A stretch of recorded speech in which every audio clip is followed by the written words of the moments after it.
بسم اللہ الرحمن الرحیم۔ یہ امام ابو حنیفہ صاحب کے بارے میں کسی نے سوال بھیجا ہے کہ قرآن و حدیث کی نظر میں یہ امام صاحب کو پرکھنا ہے۔ تو دیکھیں میرا بھائی، یہ چاروں جو امام ہیں یہ مولوی تھے، ولی نہیں تھے، طریقت کا راستہ ہی انہوں نے اختیار نہیں کیا، کیونکہ یہ کسی سے بیعت نہیں ہوئے۔ اور یہ قرآنی آیات کتنی ہیں جو بیعت کے بارے میں ہیں، اور جتنے بڑے بڑے اولیاء کرام ہوئے ہیں سب ایک اپنے سے پہلے بڑے کامل مرشد سے بیعت ہوئے ہیں۔ تو یہ کسی سلسلے میں کسی کامل مرشد سے بیعت نہیں ہوئے۔ یہ چاروں کے چاروں جو ہیں انہوں نے کسی سے بیعت نہیں کی۔ تو پہلے بیعت کے بارے میں میں قرآنی آیات عرض کرتا ہوں جو سب اولیاء کرام ان پر متفق ہیں، تو پھر دیکھ لینا کہ انہوں نے کتنی قرآنی آیات پر عمل نہیں کیا۔ پہلی آیت ہے قرآن پاک میں سورۃ مائدہ آیت نمبر 34، اے ایمان والو اللہ سے ڈرو اور وسیلہ ڈھونڈو، اللہ کے راستے میں جہاد کرو تاکہ تم کامیاب ہو جاؤ۔ تو اللہ کے راستے میں نبی اور اللہ کے ولی جو ہیں یہی وسیلہ ہوتے ہیں۔ تو نفس اور شیطان کے ساتھ جہاد کرنے کے لیے پیر مرشد کامل کی ضرورت ہوتی ہے، جس طرح کافروں سے جہاد کرنے کے لیے امیر کی ضرورت ہوتی ہے۔ تو دوسری آیت ہے سورۃ توبہ آیت نمبر 118، اے لوگو جو ایمان لائے ہو اللہ سے ڈرو اور سچے لوگوں کے ساتھ لگے رہو، کونوا مع الصادقین۔ نبی سچے لوگ ہوتے ہیں، اور نبیوں کے بعد اب اولیاء کرام ہیں، سرکار کے بعد سب اولیاء کرام ہی تبلیغ کرتے آئے ہیں، یہی سچے لوگ ہیں۔ اللہ تعالیٰ فرماتے ہیں ان کے ساتھ لگے رہو۔ اور آگے سورۃ فاتحہ میں اللہ تبارک تعالیٰ فرماتے ہیں صراط الذین انعمت علیہم، کہ ان لوگوں کے راستے پہ چلو جن پر میرا انعام ہوا ہے۔ تو سب سے پہلا انعام جو ہے وہ نبیوں پر ہے، نبوت سب سے بڑا انعام ہے۔ اس کے بعد ولایت ہے، تو یہ انعام والے بندے نبی اور ولی ہوتے ہیں۔ اللہ تعالیٰ فرماتے ہیں ان کے راستے پر چلو۔ سب ولی اپنے سے پہلے بڑے کامل مرشد سے بیعت کر کے ولایت کو پہنچے ہیں، یہی ان کا راستہ ہے۔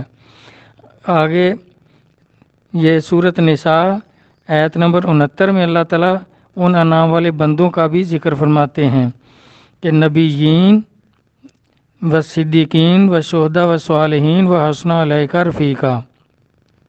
پس یہ لوگ جن پر میرا انعام ہوا ہے نبی ہیں، صدیق ہیں اور شہید ہیں اور صالحین ہیں، اور یہ لوگ بہت اچھے دوست ہیں۔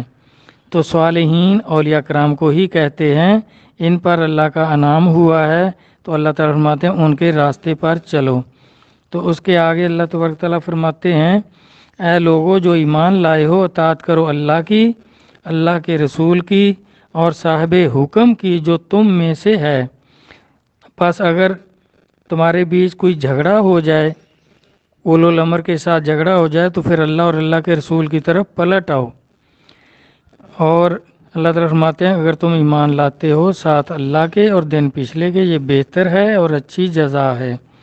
تو یہ سورۃ نساء آیت نمبر 59، اس میں بھی اللہ تبارک تعالیٰ ان کی اطاعت، جس طرح اللہ کی اطاعت اسی طرح نبی کی اطاعت اسی طرح اولیاء کرام کی اطاعت کے بارے میں فرما رہے ہیں۔ تو یہ اولو الامر اولیاء کرام ہوتے ہیں۔ اور یہ کئی مولوی لوگ کہتے ہیں کہ نہیں یہ حکومت والے ہیں۔ اب خواجہ غریب نواز ہندوستان میں تشریف لائے تو انہوں نے کیا پرتھوی راج کے ہاتھ پر بیعت کی تھی؟ یہ سب ان کو دھوکے ہیں، اسی لیے سرکار نے فرمایا یہ 72 فرقے ہوں گے مولویوں کے، سارے دوزخی ہوں گے۔ آگے اللہ تبارک تعالیٰ فرماتے ہیں سورۃ بنی اسرائیل آیت نمبر 71، کہ جس دن سب لوگوں کو ان کے پیشواؤں کے ساتھ بلائیں گے، اماموں کے ساتھ بلائیں گے۔ تو امام جو ہے، پیشوا جو ہے وہی ہے جن سے ہم بیعت کرتے ہیں، جن کی پیروی کرتے ہیں۔ تو آگے اللہ تعالیٰ فرماتے ہیں سورۃ فتح آیت نمبر 10، تحقیق وہ لوگ کہ بیعت کرتے ہیں تجھ سے سوائے اس کے نہیں، بیعت کرتے ہیں اللہ سے، ہاتھ اللہ کا ہے اوپر ہاتھ ان کے، پس جس نے عہد توڑا سوائے اس کے نہیں عہد توڑا اوپر جان اپنی کے، اور جس نے وفا کی ساتھ اس چیز کے کہ عہد کیا ہے اوپر اس کے، اللہ پر شتاب دے گا اس کو ثواب بڑا۔ یعنی جنہوں نے بیعت کی نبی علیہ الصلوۃ والسلام کے ہاتھ پر، تو اللہ تعالیٰ فرماتے ہیں میرے ہاتھ پر بیعت کی ہے۔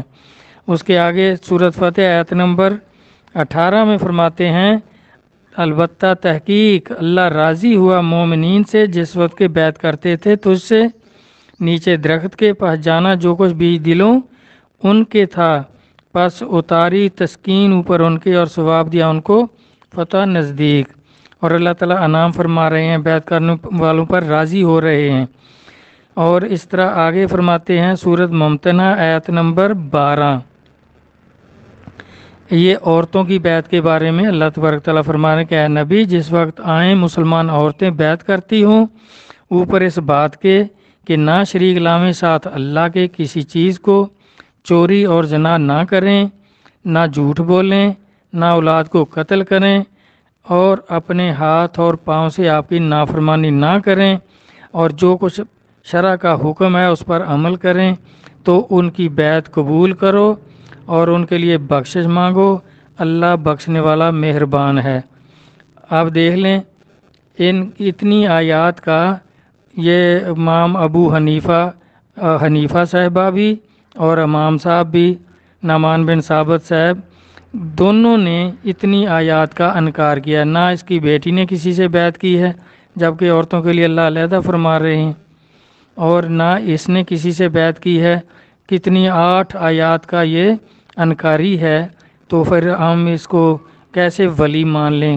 کوئی ولی اللہ ایسا نہیں ہوا جس نے کسی سے بیعت نہیں کی اور وہ ولایت کو پہنچ گیا ہو۔ سب نے بیعت کی اور ولایت کو پہنچے، اللہ کی معرفت کو پہنچے، اللہ کی معرفت ان کو نصیب ہو گئی، پہچان نصیب ہو گئی۔ تو انہوں نے کسی سے بیعت نہیں کی، یہ قرآنی آیات کے خلاف ہے۔ تو کتنی قرآنی آیات کا اس کی بیٹی نے اور اس نے انکار کیا ہے۔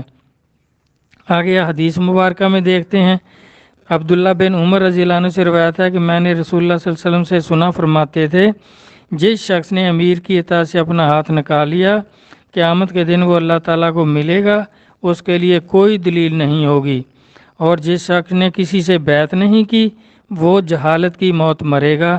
یہ مشکوٰۃ شریف میں آپ دیکھ سکتے ہیں۔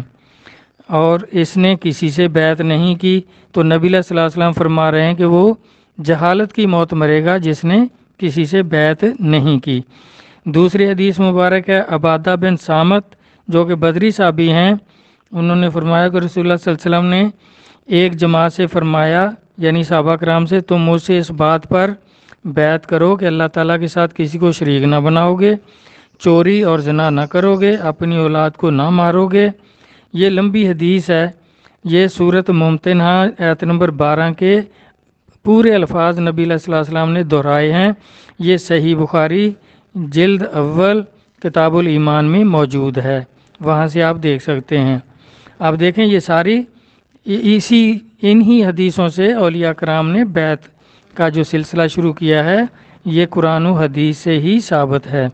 اب اگلی حدیث ہے حضرت ابو ہریرہ رضی اللہ عنہ سے کہ نبی علیہ السلام سے وہ روایت کرتے ہیں کہ بنی اسرائیل میں جب ایک نبی وصال فرماتے تو دوسرا نبی ان کا جانشین بن جاتا، اور میرے بعد نبی کوئی نہیں، لا نبی یا بعدی، میرے بعد نبی کوئی نہیں، میرے بعد خلفاء ہوں گے، ان سے بیعت کرنا، خلفاء بہت ہوں گے۔ صحابہ نے عرض کیا کہ آپ ہم کو کیا حکم کرتے ہیں؟ آپ نے فرمایا ان سے بیعت کرو اور ان کا حق ادا کرو، اگر وہ حق ادا نہیں کریں گے تو اللہ ان سے پوچھے گا۔ یعنی اگر وہ مرشد کامل نہیں تھے تو پھر انہوں نے بیعت کیوں کی؟ نور ایمان عطا نہیں کر سکتے تھے، انہوں نے نہیں کیا تو پھر اللہ ان سے پوچھیں گے، تو آپ آگے بیعت کر سکتے ہیں۔ تو اس طرح میرا بھائی یہ کتنی قرآن کی آیات ہیں اور کتنی احادیث مبارکہ ہیں جن پر انہوں نے امام صاحب نے، نہ ان کی بیٹی نے حنیفہ صاحبہ نے عمل نہیں کیا۔ تو اس طرح اب آگے ان کے حالات جو ہیں وہ دیکھ لیں، جو ان کے یہ کتاب ہے تذکرۃ الاولیاء شیخ فرید الدین عطار قدس اللہ سر العزیز نے لکھی تھی۔ اب ترجمہ جو ہے مولویوں نے ہی لکھا ہوا ہے اس کا، تو میں لفظ بلفظ ان سے عرض کرتا ہوں کہ دیکھیں اس کے کوئی حالات بھی اولیاء کرام کے مطابق نہیں ہیں، نہ قرآن و حدیث کے مطابق ہیں۔ اب پہلی تو اس کی یہ کنیت جو ہے اس کو دیکھ لیتے ہیں۔ کیا قرآن پاک میں اللہ تبارک تعالیٰ نے کہ کہیں بھی نبی علیہ الصلوۃ والسلام کو ابو فاطمہ کے نام سے پکارا ہے؟ اللہ تبارک تعالیٰ نے ان کو یاسین، یا ایھا المزمل، یا ایھا المدثر، یا پھر آپ کا اسم مبارک لیا ہے محمد صلی اللہ علیہ وآلہ وسلم۔ اور حدیث مبارکہ میں دیکھیں نبی علیہ الصلوۃ والسلام نے کہیں بھی، جبکہ بی بی فاطمہ علیہ السلام خاتون جنت ہے، کس قدر مراتب والے ہیں، تو ان کے مطابق تو یہ حنیفہ کی کوئی اوقات ہی نہیں ہے، تو سرکار نے کہیں بھی اپنے آپ کو ابو فاطمہ نہیں فرمایا۔ تو یہ اس کا نام ہی، اس کی کنیت ہی قرآن و حدیث کے خلاف ہے۔ اس نے نہ قرآن کو مانا، نہ احادیث کے مطابق سرکار کی سنت پر عمل کیا۔ یہ اس نے اپنی بیٹی کا نام رکھ لیا، اس کے نام پر اپنی کنیت رکھ لی۔ اور پھر دیکھ لیں ابو بکر صدیق، ان کی بیٹی ام المومنین اماں عائشہ رضی اللہ عنہ کتنی بزرگ ہیں، قرآن پاک میں ان کی پاکیزگی اور بزرگی بیان ہوئی ہے، تو آپ نے کہیں بھی ابو عائشہ نہیں اپنے آپ کو لکھا، نہ فرمایا۔ تو یہ کیا سب سے اعلیٰ اور اشرف اور بلند مرتبہ تھی؟ تو یہ جو نعمان بن ثابت صاحب ہیں اپنے آپ کو ابو حنیفہ لکھتے ہیں، اور حنیفہ سے جو اس نے روایت جوڑی ہے وہ بھی بالکل جھوٹ اور من گھڑت ہے۔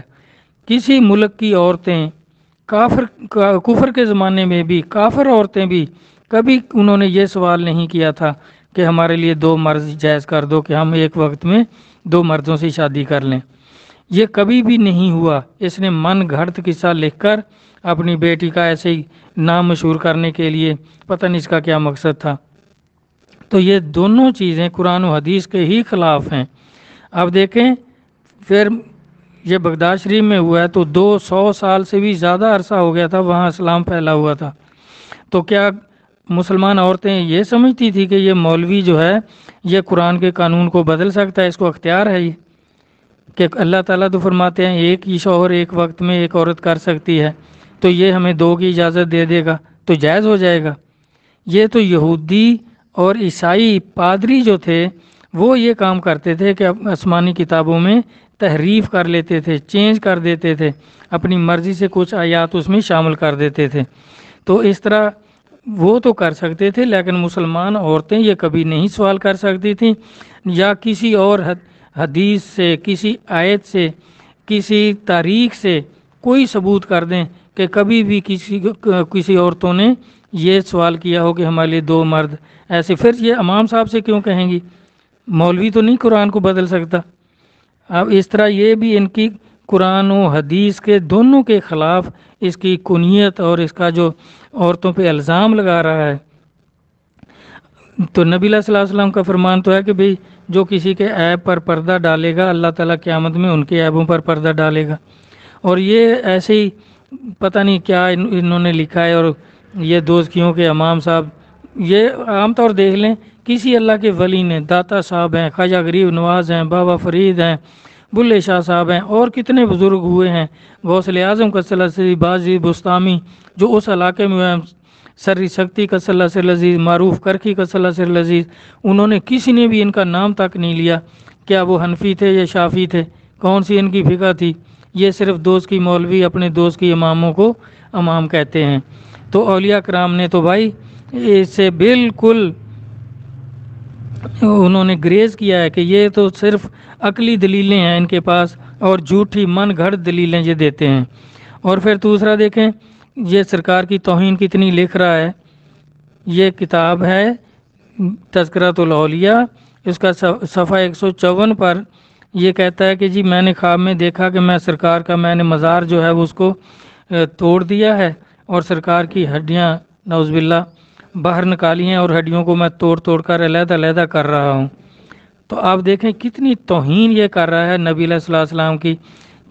تو پھر اس کو خواب میں پتہ نہیں کیا ملتا تھا، کون ملتا تھا، جبکہ بخاری شریف 3 جلد میں موجود ہے کہ قیامت میں بھی اللہ تبارک تعالیٰ بھی جانی پہچانی صورت میں سامنے آئیں گے، تو مومنین جو ہیں وہ تسلیم کریں گے، اولیاء کرام تسلیم کریں گے۔ وہ حدیث نمبر ہے بخاری 3 جلد 2287، اور دوسری حدیث ہے 2288۔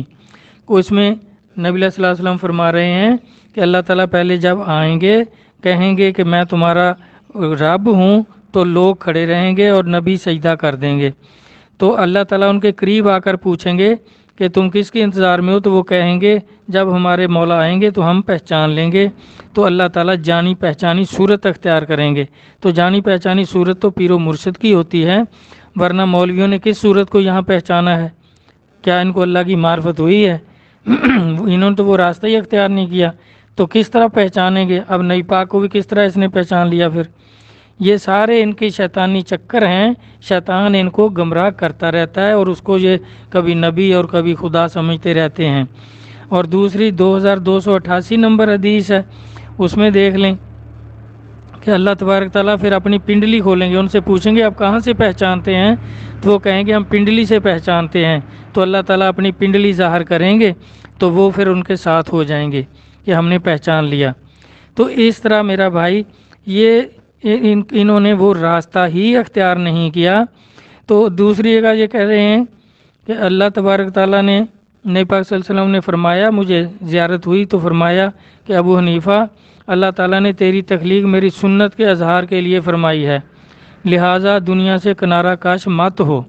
اب اس کو تو ڈائریکٹ نبی پاک ہی سب کچھ بتا رہے ہیں۔ کتنی جہالت کی بات ہے کہ دوسرے اولیاء کرام اپنے پیر و مرشد سے، وہ آگے اپنے پیر و مرشد سے، اس طرح ان کا جو نسبتی شجرہ ہے وہ نئی پاک تک پہنچتا ہے، اس طرح ان کو فیض و برکت ملا ہے۔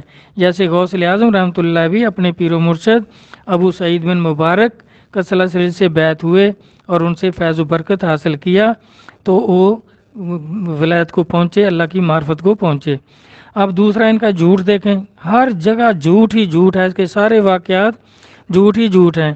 کہ بغداد شریف میں وہ قاضی جو تھا پہلا بوڑھا ہو گیا، تو دوسرا قاضی مقرر کرنا تھا، تو جو ان کے مشیر تھے خلیفہ کے، انہوں نے 4 نام پیش کیے، وہ تھے امام ابو حنیفہ، حضرت سفیان، حضرت شریح اور حضرت مشعر۔ ان کو قاضی کے عہدے کے لیے نام پیش کیے۔ جب ان کو دربار میں بلایا تو یہ دربار کی طرف چلے، تو یہ اب امام صاحب ان کو کہہ رہے ہیں میں تو کوئی بہانہ کر لوں گا، میں یہ عہدہ قبول نہیں کروں گا۔ بہانہ تو جھوٹ ہوتا ہے، ابھی اب وہاں جا کے جھوٹ بولوں گا۔ اور سفیان کو کہہ رہے ہیں کہ تم بھاگ جاؤ، یہ دیکھیں یہ ولایت ان کی کھل رہی ہے، بھاگ جاؤ، فرار ہو جاؤ۔ اور مشر کو کہہ رہے ہیں تم پاگل بن جانا۔ اب بھئی یہ سارا یہ جھوٹ کون سکھا رہا ہے؟ امام ابو حنیفہ صاحب ان کو جھوٹ بتا رہا ہے کہ ایسے کرنا، ایسے کرنا، جھوٹ بولنا۔ حالانکہ اللہ کے جو ولی ہیں انہوں نے کبھی جھوٹ نہیں بولا۔ خواجہ نظام الدین اولیاء کسلا سے لذیذ، ان سے بادشاہ نے پیغام بھیجا کہ میں آپ سے ملاقات کرنا چاہتا ہوں، آپ کی زیارت کے لیے آنا چاہتا ہوں، تو انہوں نے فرمایا کہ میرے بزرگوں کا یہ طریقہ نہیں ہے، ان کے معمولات نہیں ہیں، ہم بادشاہوں کو نہیں ملتے۔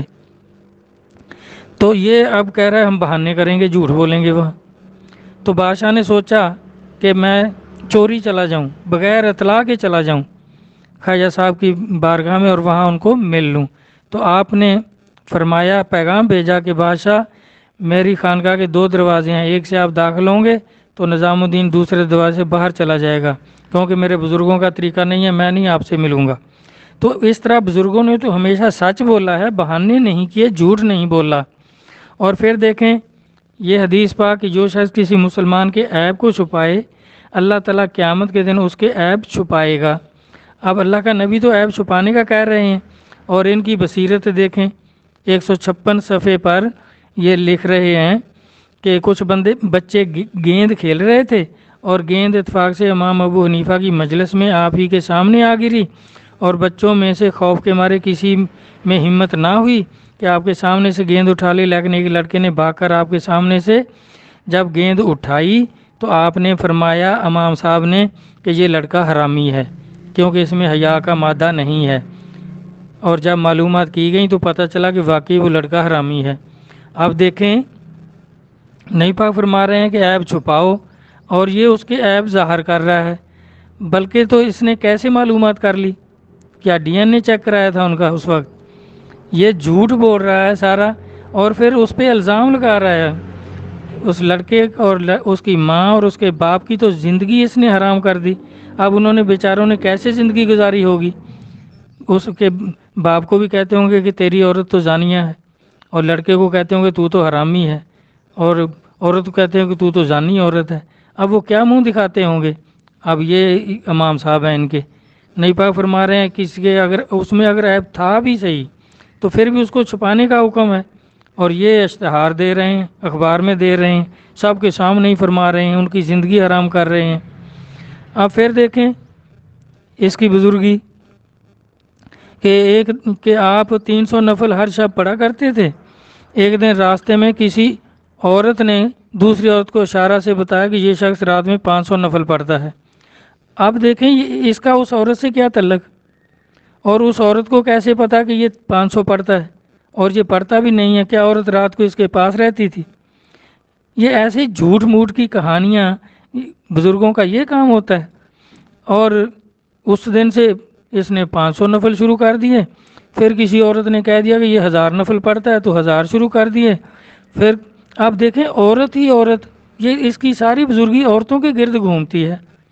کبھی عورتیں 2 قسم مانگ رہی ہیں، کبھی اس کو کہہ رہی ہیں کہ یہ ساری رات بات کرتا ہے۔ ان کو کیسے پتا کہ یہ ساری رات بات کرتا ہے؟ اور یہ ہر وقت عورتوں کے پاس بیٹھا رہتا تھا، یا ان کی چغلیاں سنتا تھا، یا ان کے آگے پیچھے پھرتا تھا؟ پھر ساری رات جاگنا شروع کر دیا کیونکہ ایک عورت نے کہہ جو دیا کہ یہ ساری رات عبادت کرتا ہے۔ تو اب اس کا مطلب یہ ہے کہ جو لوگ کہتے تھے وہ کرتا تھا، جو اللہ اور اللہ کا رسول فرماتے تھے وہ نہیں کرتا تھا۔ یہ کس اللہ کے ولی کا طریقہ ہے؟ اب دیکھیں قرآن پاک میں اللہ فرماتے ہیں سورۃ مزمل میں کہ اے میرے محبوب آدھی رات یا اس سے بھی کم کھڑے ہوا کرو، یہ اللہ کا حکم ہے، اور یہ ساری رات جاگتا ہے۔ تو یہ کس کے حکم پہ عمل کر رہا تھا؟ عورتوں کے حکم پہ، کہ عورتیں کہہ رہی ہیں کہ یہ ساری رات جاگتا ہے۔ اور بھائی اللہ اور اللہ کے رسول کا یہ منکر ہے، ولیوں کے یہ کام نہیں ہوتے۔ اور پھر کہ جی 20 سال پھر اس نے اسی طرح عشاء کے وضو سے صبح کی نماز پڑھی، تو اپنی بیوی کے حقوق کس ٹائم ادا کرتا تھا؟ اور پھر 20 سال کے بعد کیا کافر ہو گیا تھا؟ پھر چھوڑ دیا؟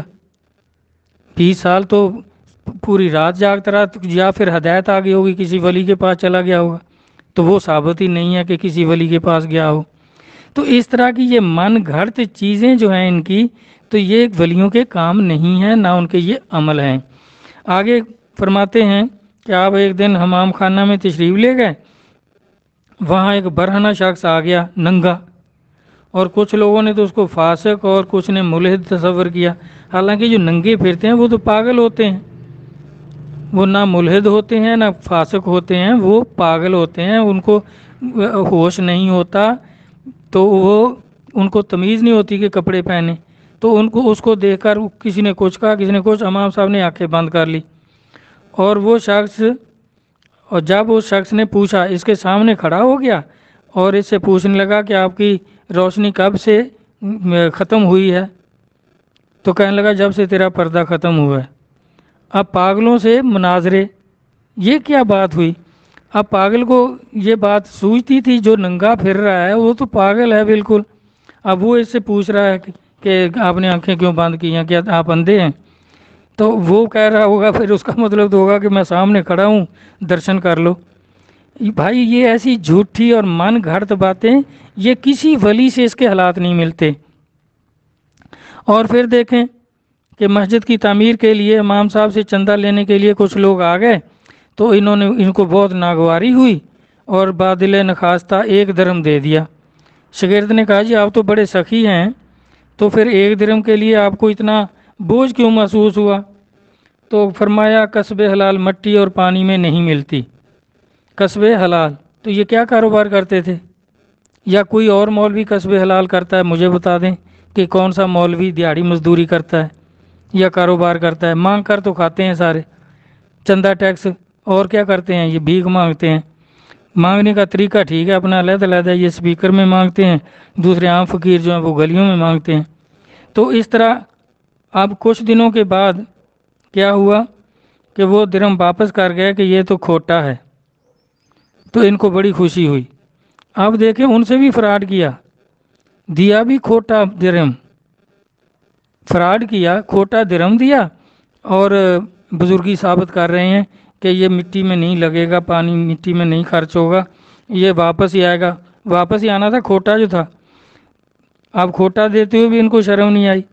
اب اس طرح کی باتیں، اب ان کے سارے حالات دیکھ لیں آپ، اس کتاب میں پڑھ لیں یا کسی دوسری کتاب میں، اگر کسی کو معتبر کتاب میں یہ ملا ہو کہ یہ کسی کامل مرشد سے بیعت ہوا ہے اور اس کے کوئی بھی حالات بزرگوں جیسے ہیں، تو وہ مجھے ضرور بھیج دے، کوئی حدیثیں بھیج دے جس حدیثوں پر اس نے عمل کیا ہو۔ اب آگے دیکھیں، خلیفہ وقت نے ملک الموت کو خواب میں دیکھ کر پوچھا کہ اب میری زندگی کتنی رہ گئی ہے؟ خلیفہ وقت جو ہے وہ عزرائیل سے پوچھ رہا ہے، عزرائیل خلیفہ کو نظر آتا ہے، چلو اس کو خواب میں نظر آ گیا، تو اس نے عزرائیل سے پوچھا کہ میری زندگی کتنی ہے؟